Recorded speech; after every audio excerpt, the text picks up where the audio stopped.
अस्सलाम वालेकुम।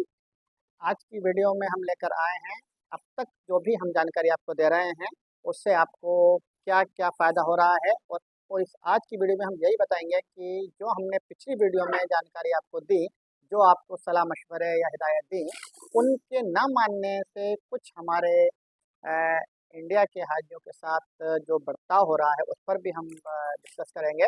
तो हमारी एक-एक बात तजर्बे की बुनियाद पर होती है, उसको आप समझिए और आगे भी हम लगातार अपडेट्स देते रहेंगे और एक-एक अपडेट्स पर आपका हम चाहते हैं आप तवज्जो दें और इस वीडियो को आप लगातार देखते भी रहिए, दूसरों को शेयर भी कीजिए और हमारे इस चैनल को सब्सक्राइब कीजिए ताकि सही जानकारी आपको मिलती रहे। ख़ास करके इस ये जो हज के टाइम चल रहा है, हम हज को पूरी तरह फ़ोकस किए हुए हैं। हमारी एक-एक नज़र लगी हुई है, जो भी जानकारी नई से नई मिलेगी, आपको देंगे। आइए शुरू करते हैं आज की ये वीडियो। नाज़रीन अस्सलाम वालेकुम। आज आपको बताना है वही ज़रूरी हिदायत जो हमने पहले ही बता दी हैं। वो अब बताना यूँ ज़रूरी हो गया है जैसा कि हम आपसे बार बार कह रहे थे कि देखिए आप पहुँच चुके हैं अज़ीज़िया यानी कि मक्का शरीफ। और अब अभी लेटेस्ट आपको मैं बताऊं तो 1 लाख से ज़्यादा इंडियन यानी कि हज कमेटी ऑफ इंडिया से हमारे आज़मीन हज पहुंच चुके हैं मक्का में। और मदीना मुनव्वरा में भी 10-12 हज़ार लोग मौजूद हैं, वो भी मक्का आ रहे हैं। यानी कि अब तेज़ी से भीड़ बढ़ रही है अज़ीज़िया में। और जब अज़ीज़िया में बढ़ रही है तो जाहिर सी बात है कि हरम शरीफ में भी भीड़ तेज़ी से बढ़ रही है। इसके साथ साथ अब हज के अय्याम करीब आ रहे हैं क्योंकि इसी महीने में हज होना है, जून के महीने में। और जो जो हज का टाइम करीब आता है त्यों त्यों जो वहाँ का इंतज़ामिया कमेटी है और वहाँ की सिक्योरिटी जो अमला है सऊदी अरबिया का, वो बहुत मुत्तहिद हो जाता है, बहुत ही सीरियसली बहुत चेकिंग अपनी बढ़ा देता है। तो बार बार हम आप लोगों को बता रहे हैं कि अब आप जो नुसुफ़ का जो आपको कार्ड मिला है वो पहने रखें। और इसके साथ जिन लोगों को कार्ड नहीं मिला है उनको भी जल्दी मिलने वाला है। लेकिन जिनको कार्ड मिल गया है या जिनको नहीं मिला है, दोनों के लिए हिदायत है कि आप मक्का शरीफ या कि मक्का मुनव्वरा छोड़कर नहीं जाएं। अगर आपको उम्रा करना है तो बाद के लिए रख लीजिए, या फिर आप नफली इबादत कीजिए, आप जो हैं तवाफ़ कीजिए, वो कर सकते हैं। लेकिन आप उम्रे के लिए कोई अभी पता चला है, एक वीडियो वायरल हुई है जो कुछ हजरात हमारे इंडिया के जो हाजी हैं वाकई में, लेकिन वो हज करने के लिए गए हैं, लेकिन उन्होंने सोचा उम्रा करने के लिए ताइफ जाया जाए, ताइफ से हम वापस आके उम्रा करेंगे मिकात पर। लेकिन उनको बीच में जो है वहाँ के सिक्योरिटी अमला ने पकड़ लिया। और हमने इसी बात को आपको बार बार हिदायत दी थी कि देखिए आप इस चीज़ से आने जाने से बाहर बचिए। आप मत जाइए, मक्का मुअज़्ज़मा छोड़कर मत जाइए, आप इबादत वहीं कीजिए क्योंकि आपको सबसे बड़ा अरकान हज का अभी पूरा करना है। उसके लिए आपको हमने बार बार ट्रेनिंग में ही बताते रहे हैं कि आप हज के लिए अपने आप को तैयार कीजिए, ज़हनी तौर पर भी, जिस्मानी तौर पर भी और आप अमली तौर पर भी। तो अमली तौर पर कहने का मतलब ये है कि आप जो हैं मक्का छोड़कर मत जाइए, कहीं जाने की कोई ज़रूरत नहीं है। आप किताबें पढ़िए, वीडियो देखिए, इबादत कीजिए, नफली नमाज़ पढ़िए, हरम जा सकते हैं। वो भी आप हज के अय्याम से कम 3 से 5 दिन पहले तक वो भी रुक जाइए।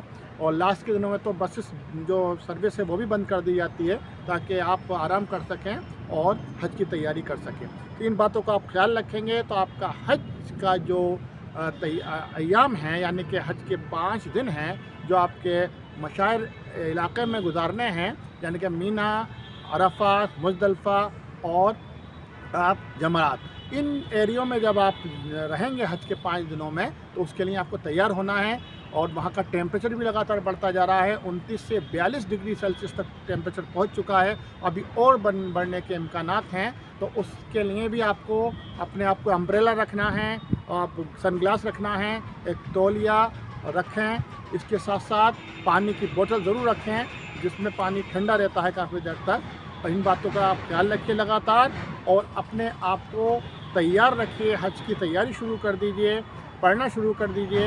एक वीडियो हमारी अलग से आएगी हज के 5 दिन के ऊपर, उसका भी आप अच्छी तरह से उसको समझ लीजिएगा, ताकि आपके हज का सफ़र आसान हो सके और आप परेशानी से बच सकें। इसके साथ साथ जो हमारे आज़मीन हज अभी इंडिया से जा रहे हैं, उनके लिए भी हिदायत है कि अपना सामान पर जो है अपना लगेज टैग ज़रूर लगाएं, जो हज कमेटी ऑफ इंडिया ने दिया है आपको। एक टैग दिया है प्लास्टिक का, उसमें आपको स्टिकर लगाकर उसको हज सुविधा ऐप के थ्रू उसे अटैच कर लीजिए, यानी कि उसको स्कैन करके रख लीजिए, ताकि आपका सामान कहीं खोए नहीं।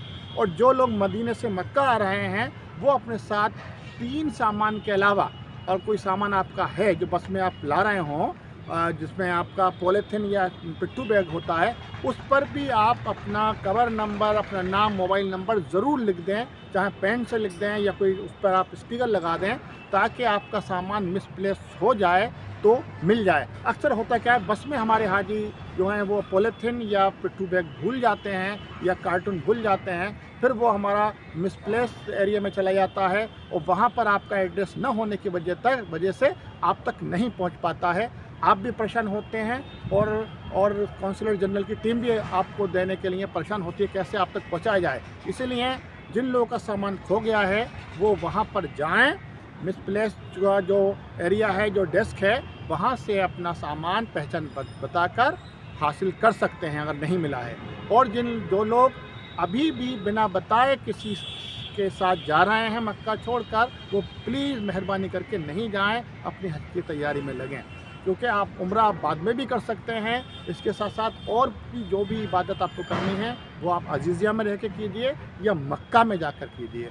आपसी जो बुराइयां हैं एक दूसरे की करना, बिल्डिंग्स की बुराई करना, वो छोड़ दीजिए। जो कमियां हैं उसको आप लिखित रूप में दे दीजिए, वो दूर हो जाएंगी। नहीं भी होती हैं तो आप सब्र कीजिए, क्योंकि आप हज करने आए हैं। छोटी मोटी बात में कभी कभी आपका हज ख़राब ना हो जाए, इसलिए हम ये सब बात कह रहे हैं। इसलिए नहीं कह रहे हैं कि हम आपको जो है कमियों को नहीं गिनाएं, आप गिनाइए, हम भी आपके साथ हैं। पुरजोर तरीके से कमियां वहाँ की गिनाइए, लेकिन उसका तरीका है, हज सुविधा ऐप आपके दे दी गई है आपको, उसमें आप बार बार लिखिए। आप ऑफिस जाके बताइए, जो भी ऑफिसर्स आएँ कौंसलर जनरल के, आप उनको बताइए, लिख कर दीजिए।